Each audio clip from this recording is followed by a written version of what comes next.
નમસ્કાર વિદ્યાર્થી મિત્રો, આજે આપણે મસ્તિષ્ક આવરણ અને મગજના વિવિધ ભાગોની ચર્ચા કરીએ.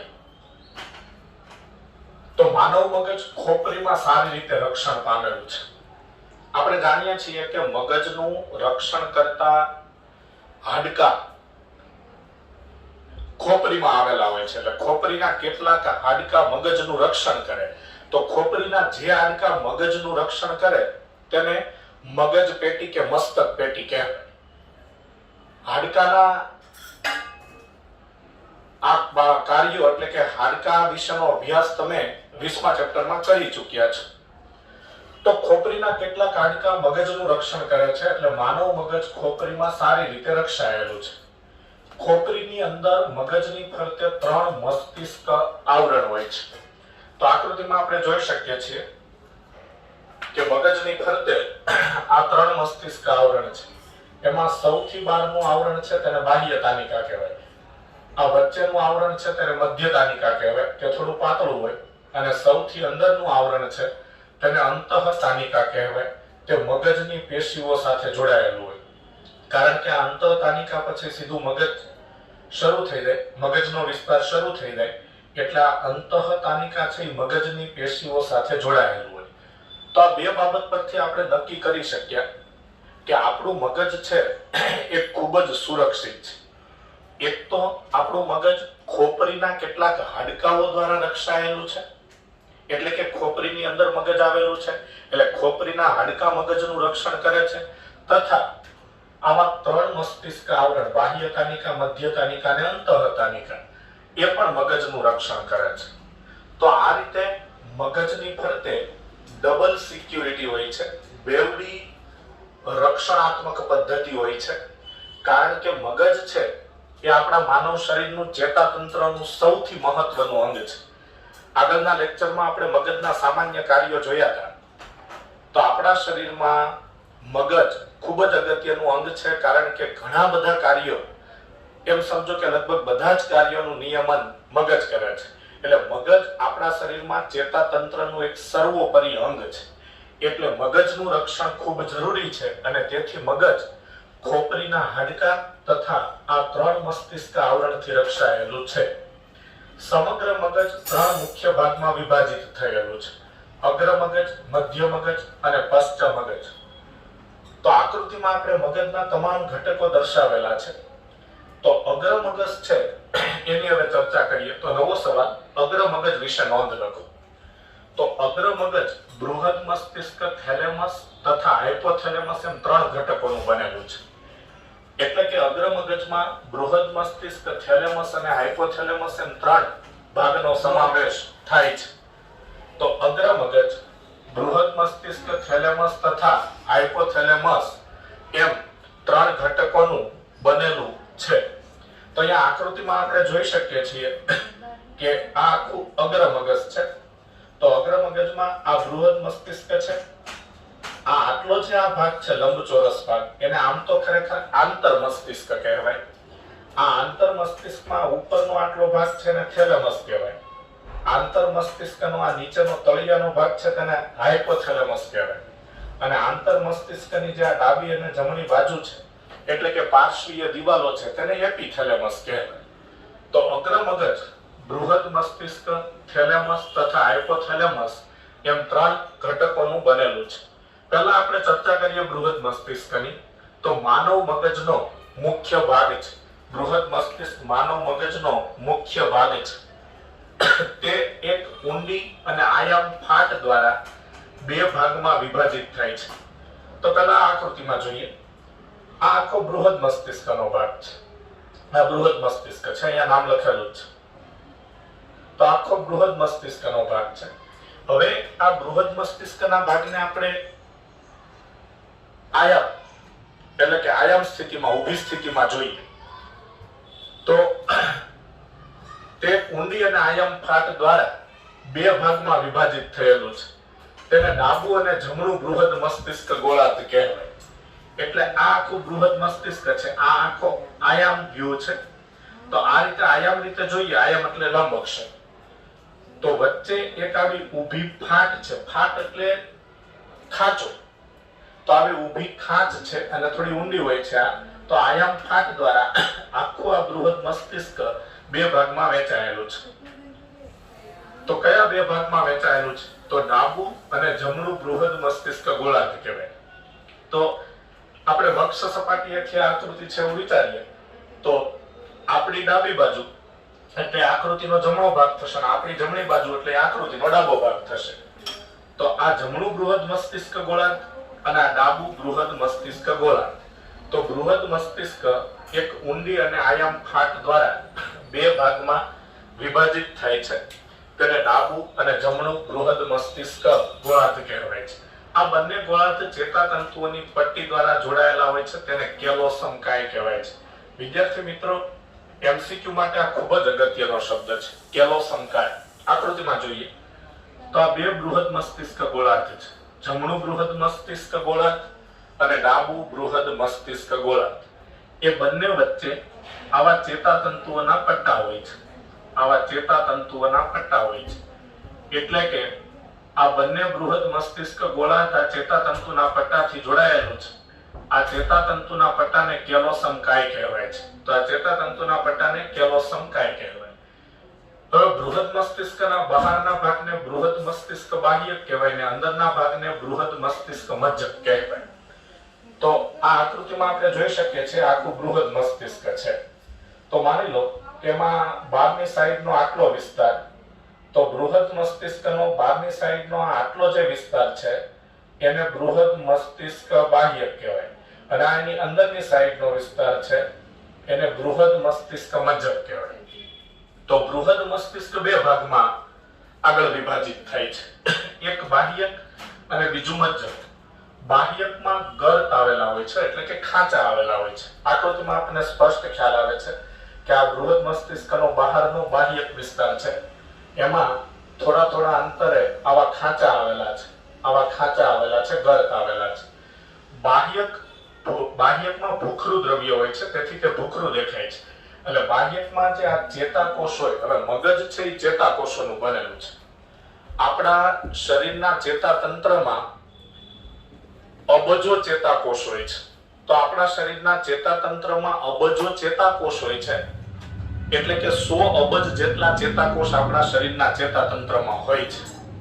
તો 100 અબજ ચેતાકોષ હોય છે, તેમાંથી મોટા ભાગના મગજમાં આવેલા છે. એટલે આ મગજના ભાગોમાં ચેતાકોષ આવેલા હોય.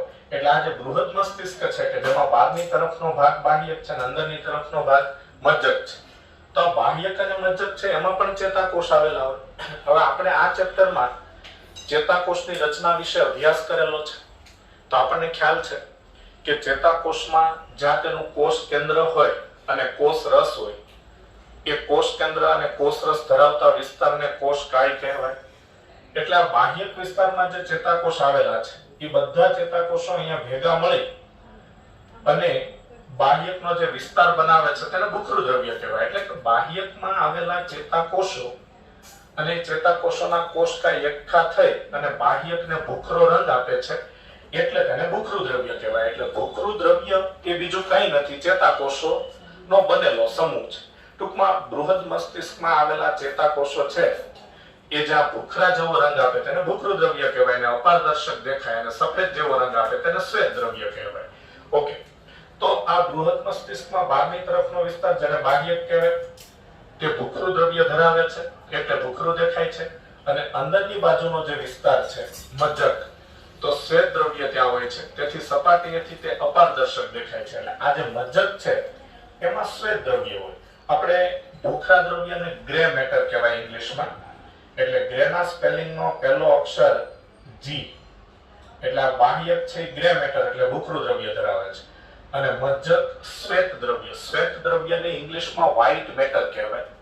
એટલે ત્યાં હું અહીંયા લખું W, એટલે આ શ્વેત દ્રવ્ય. તો શ્વેત દ્રવ્ય મજ્જકમાં હોય છે, તેથી સપાટીએથી તે અપારદર્શક દેખાય છે. મજ્જકમાં લાખોની સંખ્યામાં મજ્જિત ચેતાતંતુ હોય છે.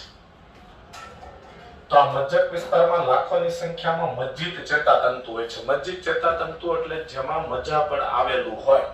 જે આગળ આપણે મજ્જિત અને અમજ્જિત એવા બે પ્રકારના ચેતાતંતુ ભણી ચૂક્યા છીએ. તો બૃહદ મસ્તિષ્ક બે ભાગમાં વિભાજિત છે. તેના બહારના વિસ્તારને બાહ્યક કહેવાય, બાહ્યકથી અંદર આવેલા વિસ્તારને મજ્જક કહેવાય. બાહ્યકમાં ગર્તો હોય છે એટલે કે આવા ખાંચા હોય છે. બાહ્યકમાં ભૂખરું દ્રવ્ય હોય છે અને મજ્જકમાં શ્વેત દ્રવ્ય હોય છે. મજ્જકમાં લાખોની સંખ્યામાં મજ્જિત ચેતાતંતુ હોય છે. બાહ્યકમાં પ્રેરક વિસ્તારો, સંવેદી વિસ્તારો અને કેટલાક મોટા વિસ્તારો કે જેને સંગઠન વિસ્તારો કહેવાય છે, એવા 3 પ્રકારના વિસ્તારો હોય છે. એટલે આ જે બૃહદ મસ્તિષ્ક બાહ્યક છે, આમ તો જો કે આ પ્રેરક વિસ્તાર, સંવેદી વિસ્તાર અને મોટા વિસ્તારો, આ 3 પ્રકારના વિસ્તારો આ ડાબું અને જમણું બંને ગોળાર્ધમાં આવેલા હોય. અહીંયા પણ આપણે જોઈ શકીએ છીએ આ બંને બૃહદ મસ્તિષ્ક ગોળાર્ધ છે. તો એમાં પણ આપણે આ રીતે સમજી શકાય કે આ બહારનો વિસ્તાર બાહ્યક અને અંદરનો વિસ્તાર મજ્જક. બહારના વિસ્તારમાં ભૂખરું દ્રવ્ય એટલે કે ગ્રે મેટર, અંદરના વિસ્તારમાં શ્વેત દ્રવ્ય એટલે કે વ્હાઇટ મેટર હોય છે. હવે બાહ્યકમાં પ્રેરક વિસ્તાર, સંવેદી વિસ્તાર અને મોટા વિસ્તારો જેને સંગઠન વિસ્તારો કહેવાય છે, એવા 3 પ્રકારના વિસ્તાર હોય છે. તો પ્રેરક વિસ્તાર, પ્રેરક એટલે ચાલક, જ્યાંથી સંદેશાઓ, એટલે પ્રેરક વિસ્તાર એટલે એવા વિસ્તાર કે જ્યાંથી સંદેશાઓ, સંદેશાઓ એટલે ઉત્તેજનાઓ કાર્યકારી અંગમાં જાય. કાર્યકારી અંગમાં જાય એવા વિસ્તારને પ્રેરક વિસ્તાર કહેવાય. દાખલા તરીકે આપણા શરીરના કોઈ પણ ભાગમાંથી સંવેદના મગજને મળે અને પછી મગજે સંવેદનાનું અર્થઘટન કરીને પ્રતિચાર માટેનો નિર્ણય લીધો, તો શું પ્રતિચાર દર્શાવવાનો છે? દાખલા તરીકે જઠરમાંથી સંદેશો આવ્યો કે જઠરમાં ખોરાક દાખલ થઈ ગયો છે, તો હવે પાચન કરવાનું છે. તો એ સંદેશો મગજને મળે કે જઠરમાં ખોરાક આવી ગયો છે, એટલે મગજ એ સંદેશો એટલે કે ઉત્તેજનાનું અર્થઘટન કરીને પ્રતિચાર માટેનો નિર્ણય લે. તો શું પ્રતિચાર દર્શાવવાનો હોય? તો કે જઠરમાં ખોરાકનું પાચન કરવાનું હોય. એટલે મગજના પ્રેરક વિસ્તાર છે એ જઠરના નિજઠરની દિવાલને, જઠરમાં જે નિજઠર નામનો ભાગ છે એની દિવાલને ઓર્ડર આપે, એટલે ત્યાંથી ગેસ્ટ્રિન નામનો અંતઃસ્ત્રાવ ઉત્પન્ન થાય અને ગેસ્ટ્રિન જઠર રસનો સ્ત્રાવ કરાવે એટલે જઠરમાં ખોરાકનું પાચન થાય. તો આ રીતે મગજને કોઈ પણ મેસેજ મળે, કોઈ પણ સંવેદના મળે, તો એ સંવેદનાનું અર્થઘટન કરી અને મગજ પ્રતિચાર માટેનો નિર્ણય લે અને એ પ્રતિચારને લગતી સંવેદના મગજ કાર્યકારી અંગને આપે. તો જે વિસ્તારો સંવેદના કાર્યકારી અંગને આપે એને પ્રેરક વિસ્તાર કહેવાય. એટલે પ્રેરક વિસ્તાર છે ટોટલી ચાલક હોય. ચાલક એટલે પ્રેરક, એટલે કે સંદેશાઓ ઉત્પન્ન કરી, ઉત્તેજના ઉત્પન્ન કરી અને કાર્યકારી અંગોને આપે એમ. અને સંવેદી વિસ્તારો છે એ સંવેદી અંગમાંથી આવતી સંવેદનાઓને ગ્રહણ કરે. તો શરીરનું કોઈ પણ સંવેદી અંગ હોય કે ત્યાંથી સંવેદનાઓ કોઈ પણ પ્રકારની આવે તો એને મગજના જે વિસ્તાર સ્વીકારે, ગ્રહણ કરે એને સંવેદી વિસ્તાર કહેવાય. અને મોટા વિસ્તાર કે જેને સંગઠન વિસ્તારો કહેવાય છે, એ સંગઠન વિસ્તારો નથી સંપૂર્ણ સંવેદી કે નથી સંપૂર્ણ ચાલક. તો એ નથી સંપૂર્ણ સંવેદી કે નથી સંપૂર્ણ ચાલક સંગઠન વિસ્તારો. એટલે સંગઠન વિસ્તારો છે આંતર સંવેદી સંગઠન છે, એટલે પોતાને સંવેદનાઓ મળે તો એને સ્વીકારે અને કેટલીક સંવેદનાઓ છે એ કાર્યકારી અંગો તરફ મોકલે. તો આ સંગઠન વિસ્તારો આંતર સંવેદી સંગઠનો યાદ શક્તિ અને વાતચીત માટે જવાબદાર છે. તો સંગઠન વિસ્તારોનું કાર્ય શું? તો સંગઠન વિસ્તારો આંતર સંવેદી સંગઠનો યાદ શક્તિ અને વાતચીત માટે જવાબદાર છે. તો આ વાત થઈ બૃહદ મસ્તિષ્કની. વિદ્યાર્થી મિત્રો, હવે આપણે થેલેમસની ચર્ચા કરીએ. તો આપણે જાણીએ છીએ કે અગ્ર મગજ 3 ઘટકોનું બનેલું છે: બૃહદ મસ્તિષ્ક, થેલેમસ અને હાઇપોથેલેમસ. તો બૃહદ મસ્તિષ્કની ચર્ચા આપણે પૂરી કરી. તો હવે થેલેમસની વાત કરીએ. તો થેલેમસ એ બૃહદ મસ્તિષ્કના આવરણથી ઘેરાયેલી રચના છે. આકૃતિમાં જોઈ શકાય છે કે આ બૃહદ મસ્તિષ્કનું આવરણ છે. આ આટલો જે ભાગ છે એ થેલેમસ છે. આ થેલેમસનો વિસ્તાર છે. એટલે થેલેમસ એ બૃહદ મસ્તિષ્કના આવરણથી ઘેરાયેલી રચના છે. એટલે કે બૃહદ મસ્તિષ્કની નીચે થેલેમસ હોય છે. તે સંવેદી અને પ્રેરક સંદેશાઓનું મુખ્ય સહનિયમન કેન્દ્ર છે. એટલે એનો મતલબ એવો થાય કે શરીરના કોઈ પણ ભાગમાંથી સંવેદી સંદેશાઓ આવે તો એ સંવેદી સંદેશાઓ પહેલા થેલેમસને મળે અને પછી થેલેમસ એ સંદેશાઓને મગજના જે ભાગમાં પહોંચાડવાના હોય ત્યાં પહોંચાડે. દાખલા તરીકે કાન દ્વારા સાંભળવાની ક્રિયા થાય છે તો કાનમાંથી કર્ણ ચેતા દ્વારા જે સંવેદનાઓ જે મેસેજ આવે એ પેલા થેલેમસને મળે, પછી થેલેમસ એટલે બૃહદ મસ્તિષ્કના જે વિસ્તારમાં શ્રવણ સંવેદી કેન્દ્રો હોય, કેન્દ્રો એટલે મગજમાં આવેલા ચેતાકોષોના સમૂહ, એને પહોંચાડે. એટલે બૃહદ મસ્તિષ્ક એ સંદેશાઓનું પૃથક્કરણ કરે અને પ્રતિચાર માટેનો નિર્ણય લે. એટલે આપણે અવાજને ઓળખી શકીએ કે આ અવાજ શેનો છે. કોઈ વ્યક્તિ બોલે છે તેનો અવાજ છે, કોઈ ડીજે વાગે છે તેનો અવાજ છે, કોઈ વ્યક્તિ વાતચીત કરે છે તેનો અવાજ છે. એ અવાજ આપણે ઓળખી શકીએ. તો આ રીતે સંવેદી અને પ્રેરક એટલે ચાલક સંદેશાઓનું મુખ્ય સહનિયમન કરતું કેન્દ્ર છે થેલેમસ. હવે વાત કરીએ હાઇપોથેલેમસની. તો હાઇપોથેલેમસ એ આંતર મસ્તિષ્કમાં થેલેમસની નીચે આવેલો ભાગ છે અને તે ઘણા કેન્દ્રો ધરાવે છે. હવે કેન્દ્રો એટલે ચેતાકોષોના સમૂહ. તો હાઇપોથેલેમસ એ આંતર મસ્તિષ્કમાં થેલેમસની નીચે આવેલો ભાગ છે. તો આ હાઇપોથેલેમસ છે, આ હાઇપોથેલેમસ છે. તો હાઇપોથેલેમસ એ થેલેમસની નીચે આવેલો ભાગ છે. આ થેલેમસ છે, તેની નીચે હાઇપોથેલેમસ હોય. કાર્ય તે શરીરનું તાપમાન જાળવવા માટેના કેન્દ્રો ધરાવે છે. એટલે હાઇપોથેલેમસ એ શરીરનું તાપમાન જાળવે છે. કેટલી વખત આ એમસીક્યુ પૂછાઈ ચૂક્યો છે નીટમાં કે મગજનો કયો ભાગ શરીરનું તાપમાન જાળવવા માટે જવાબદાર છે. તો મગજમાં આવેલો હાઇપોથેલેમસ એ શરીરનું તાપમાન જાળવવા માટે જવાબદાર ભાગ છે. તો હાઇપોથેલેમસ એ શરીરનું તાપમાન જાળવે છે. ખાવાની અને પીવાની તીવ્રતાનું નિયંત્રણ કરે છે. એટલે આપણને ભૂખ લાગે છે, પાણી પીવાની તરસ લાગે છે, તો આ ખાવાની અને પીવાની ક્રિયાનું નિયંત્રણ કરે છે. તેમાં ઘણા ચેતાસ્ત્રાવી કોષોનો સમૂહ હોય છે જે અંતઃસ્ત્રાવો ઉત્પન્ન કરે છે અને આ અંતઃસ્ત્રાવોને હાઇપોથેલેમિક અંતઃસ્ત્રાવો કહેવાય છે. તો હાઇપોથેલેમસમાં કેટલાક એવા ચેતાસ્ત્રાવી કોષો હોય છે જે અંતઃસ્ત્રાવો ઉત્પન્ન કરે છે. હકીકત હાઇપોથેલેમસ એ મગજનો ભાગ છે. મગજ ચેતાકોષોનું બનેલું હોય. ચેતાકોષો તો ઉર્મિવેગ ઉત્પન્ન કરે, ઉર્મિવેગ સ્વીકારે, પણ હાઇપોથેલેમસના કેટલાક ચેતાકોષો એવા છે કે જે અંતઃસ્ત્રાવો પણ ઉત્પન્ન કરે છે અને એટલે તેને ચેતાસ્ત્રાવી કોષો કહેવાય છે. આ અંતઃસ્ત્રાવો અહીંયા આકૃતિમાં આપણે જોઈ શકીએ છીએ કે હાઇપોથેલેમસની નીચે આ પિટ્યુટરી ગ્રંથિ છે. પિટ્યુટરી ગ્રંથિ એ અંતઃસ્ત્રાવી ગ્રંથિ છે. એટલે પિટ્યુટરી ગ્રંથિમાંથી જે અંતઃસ્ત્રાવો ઉત્પન્ન થાય છે એનું સંપૂર્ણ નિયમન હાઇપોથેલેમસ કરે છે, જેનો વિગતવાર અભ્યાસ ડિટેલમાં સ્ટડી આપણે 22મા ચેપ્ટરમાં કરીશું. કારણ કે 22મું ચેપ્ટર છે મનુષ્યનું અંતઃસ્ત્રાવી તંત્રનું ચેપ્ટર છે. તો હાઇપોથેલેમસમાં ઘણા ચેતાસ્ત્રાવી કોષોનો સમૂહ હોય છે જે અંતઃસ્ત્રાવો ઉત્પન્ન કરે છે. આ અંતઃસ્ત્રાવોને હાઇપોથેલેમિક અંતઃસ્ત્રાવો કહેવાય છે અને એ હાઇપોથેલેમિક અંતઃસ્ત્રાવો આ નીચે જે પિટ્યુટરી ગ્રંથિ છે એ પિટ્યુટરી ગ્રંથિના અંતઃસ્ત્રાવોનું નિયમન કરે છે. લિમ્બિક તંત્ર અથવા લિમ્બિક ખંડ એટલે શું? તો લિમ્બિક તંત્ર એ સમગ્ર અગ્ર મગજમાં બૃહદ મસ્તિષ્ક સાથે સંકળાયેલો એક ભાગ છે. તો લિમ્બિક તંત્ર એમિગડાલા અને હિપોકેમ્પસ જેવા ઘટકોનું બનેલું છે. આ આખું લિમ્બિક તંત્ર છે.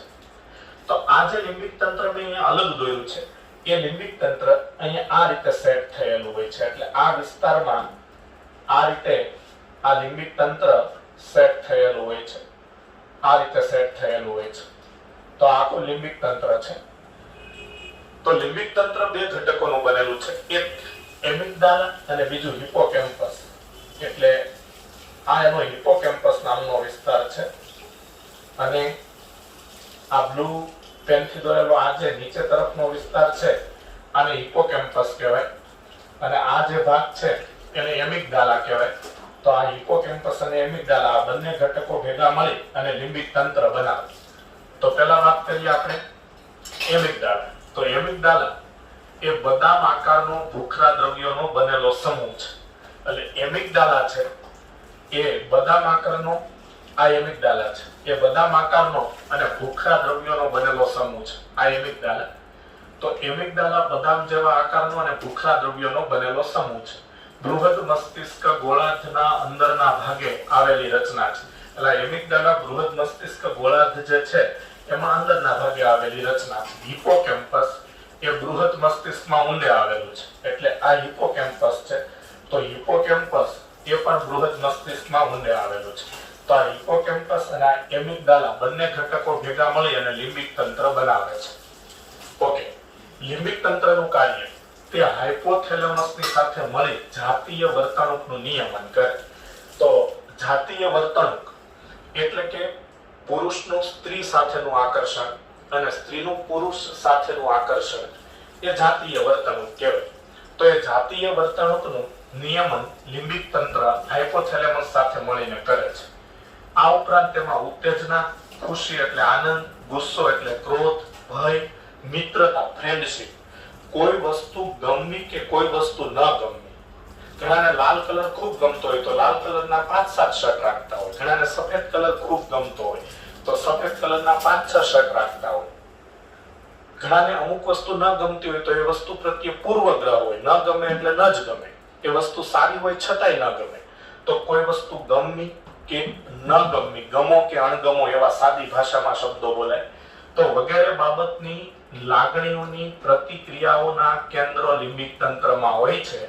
અને પ્રેરણા એટલે કોઈ વસ્તુની પ્રેરણા આપણને મળે, કોઈ વસ્તુ પરથી બોધપાઠ આપણને મળે, તો એ પ્રેરણાનું નિયમન કરતા કેન્દ્રો પણ હોય છે. તો લિમ્બિક તંત્ર હાઇપોથેલેમસ સાથે મળી જાતીય વર્તણૂકનું નિયમન કરે છે તથા ઉત્તેજના, ખુશી, ગુસ્સો, ભય, મિત્રતા, કોઈ વસ્તુ ગમવી કે ન ગમવી જેવી લાગણીની પ્રતિક્રિયાઓનું નિયમન કરે છે અને પ્રેરણાનું નિયમન કરે છે. પ્રેરણા એટલે કોઈ પણ ઘટના આપણા જીવનમાં બને અને એના પરથી આપણે કોઈ બોધપાઠ મેળવીએ, કોઈ પ્રેરણા મેળવીએ તેનું નિયમન કરે છે. ખોરાકની આદતોનું નિયમન કરે છે. એટલે કે આપણે જે ખોરાક લઈએ છીએ, શાકાહારી લોકો છે એ વેજીટેરિયન ફૂડ ખાય છે, માંસાહારી લોકો છે એ નોન વેજીટેરિયન ફૂડ ખાય છે. તો આ ખોરાકની આદતોનું નિયમન કરે છે. તો હવે અગ્ર મગજની બધી ચર્ચા પૂરી થઈ. નવો સવાલ જોઈએ. મધ્ય મગજ વિશે નોંધ લખો. તો મધ્ય મગજનું સ્થાન હાઇપોથેલેમસની નીચે અને પોન્સની ઉપર આવેલું છે. આકૃતિમાં આપણે જોઈ શકીએ છીએ આ આટલો ભાગ છે મધ્ય મગજ છે. આ મધ્ય મગજ છે. અહીંયા નામ પણ લખેલું છે મધ્ય મગજ. તો આ હાઇપોથેલેમસ છે અને હાઇપોથેલેમસની નીચે અને આ પોન્સ છે, પોન્સ. તો પોન્સની ઉપર એટલે એમ પણ કહી શકાય કે હાઇપોથેલેમસ અને પોન્સની વચ્ચે આવેલું છે. તો મધ્ય મગજ હાઇપોથેલેમસ અને પોન્સની વચ્ચે આવેલું છે. તેની રચનાની વાત કરીએ તો મધ્ય મગજમાંથી એક નળી જેવી રચના પસાર થાય છે. તેને મસ્તિષ્ક તરલ નલિકા કહેવાય. એટલે આપણે મધ્ય મગજનો આવી રીતના આડો છેદ લઈએ તો એ આડો છેદ આપણને આ રીતે દેખાય. તો મધ્ય મગજનો આપણે છેદ જોઈએ તો મધ્ય મગજમાં વચ્ચેથી એક આવો નળી જેવો ભાગ પસાર થાય છે. આ છેદ લીધેલો છે એટલે નળી જેવો ભાગ હોય એનો તમે આડ છેદ લો એટલે વર્તુળાકાર દેખાય. તો મધ્ય મગજમાંથી પસાર થતી આ નળી જેવી રચનાને મસ્તિષ્ક તરલ નલિકા કહેવાય છે. પછી મધ્ય મગજના પૃષ્ઠભાગે એટલે ઉપરના ભાગે 4 ઉપસેલા ગોલકો કે ખંડો હોય છે. એટલે 2 અહીંયા દોરેલા છે, 2 પાછળની સાઈડ હોય. એટલે કુલ આવા 4 એટલે 2 જોડ ઉપસેલા ગોલકો એટલે આવા ગોળાકાર ભાગ હોય છે. તેને ચતુષ્કાય કહેવાય અથવા ચતુષ્કાય ખંડો કે ઇંગ્લિશમાં કોર્પોરા ક્વાડ્રિજેમિના કહેવાય. તો મધ્ય મગજમાં પૃષ્ઠ બાજુએ 4 ઉપસેલા ગોલકો હોય છે. તેને ચતુષ્કાય ખંડો કે ક્વાડ્રિજેમિના કહેવાય છે. તો આ મધ્ય મગજની ચર્ચા પણ પૂરી થઈ. હવે આપણે નવો સવાલ જોઈએ. તેમાં પશ્ચ મગજની ચર્ચા કરીએ. તો પશ્ચ મગજ પોન્સ, લંબમજ્જા અને અનુમસ્તિષ્ક એમ 3 ઘટકોનું બનેલું છે.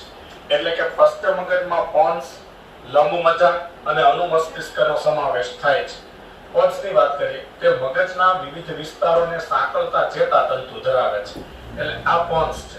તો પોન્સમાં કેટલાક આવા ચેતાતંતુઓના પટ્ટા હોય છે કે જે આ બાજુ અનુમસ્તિષ્કમાંથી પસાર થતા હોય અને ઉપર બૃહદ મસ્તિષ્ક તરફ જતા હોય છે. એટલે આ બૃહદ મસ્તિષ્ક તરફ જતા હોય છે. આવા ચેતાતંતુના પટ્ટા હોય છે. એટલે પોન્સમાંથી આવા ચેતાતંતુ પસાર થાય છે કે જે બૃહદ મસ્તિષ્કના વિવિધ વિસ્તારોને પણ સાંકળે છે. તો પોન્સ મગજના વિવિધ વિસ્તારોને સાંકળતા ચેતાતંતુ ધરાવે છે. અનુમસ્તિષ્ક તેની સપાટી ખૂબ ગૂંચળામય હોય છે. આ અનુમસ્તિષ્ક છે તેની સપાટી આવી ખૂબ જ ગૂંચળામય હોય છે. આવી ગૂંચળામય હોય છે.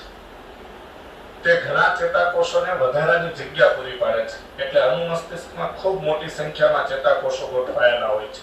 લંબ મજ્જા તે મગજને કરોડરજ્જુ સાથે જોડે છે. હવે આ લંબ મજ્જાનો વિસ્તાર છે. અહીંયાથી હવે કરોડરજ્જુ સ્ટાર્ટ થઈ જાય.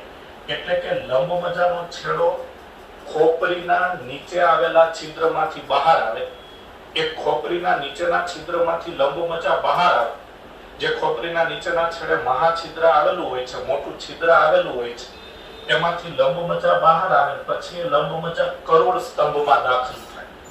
કરોડ સ્તંભમાં દાખલ થાય પછી તેને કરોડરજ્જુ કહેવાય.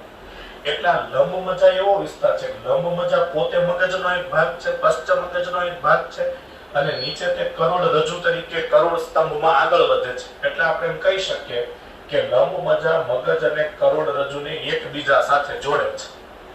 તેના કાર્યો જોઈએ તો લંબ મજ્જા શ્વાસોશ્વાસ 17મા ચેપ્ટરમાં આપણે ભણેલા છે કે શ્વાસોશ્વાસનું નિયમન કરતા કેન્દ્ર લંબ મજ્જામાં હોય છે. હૃદયને લગતી પરાવર્તી ક્રિયાઓ, હૃદયને લગતી પરાવર્તી ક્રિયાઓ એટલે હૃદયના ધબકારા અને જઠરના સ્ત્રાવનું નિયમન કરે છે. એટલે જઠરમાંથી જે જઠર રસ ઉત્પન્ન અને તે ખોરાકનું પાચન કરે તેનું નિયંત્રણ કરે છે. મસ્તિષ્ક સ્તંભ એટલે શું? તો આ મધ્ય મગજ, આ પોન્સ અને આ નીચે લંબ મજ્જા. તો મધ્ય મગજ, પોન્સ અને લંબ મજ્જા ત્રણેય ઘટકો ભેગા મળી મસ્તિષ્ક સ્તંભ બનાવે છે. આ મસ્તિષ્ક સ્તંભ મગજ અને કરોડરજ્જુને જોડે છે. તો મસ્તિષ્ક સ્તંભ મગજ અને કરોડરજ્જુને જોડે છે. તો વિદ્યાર્થી મિત્રો, આ લેક્ચર આપણે અહીં પૂરો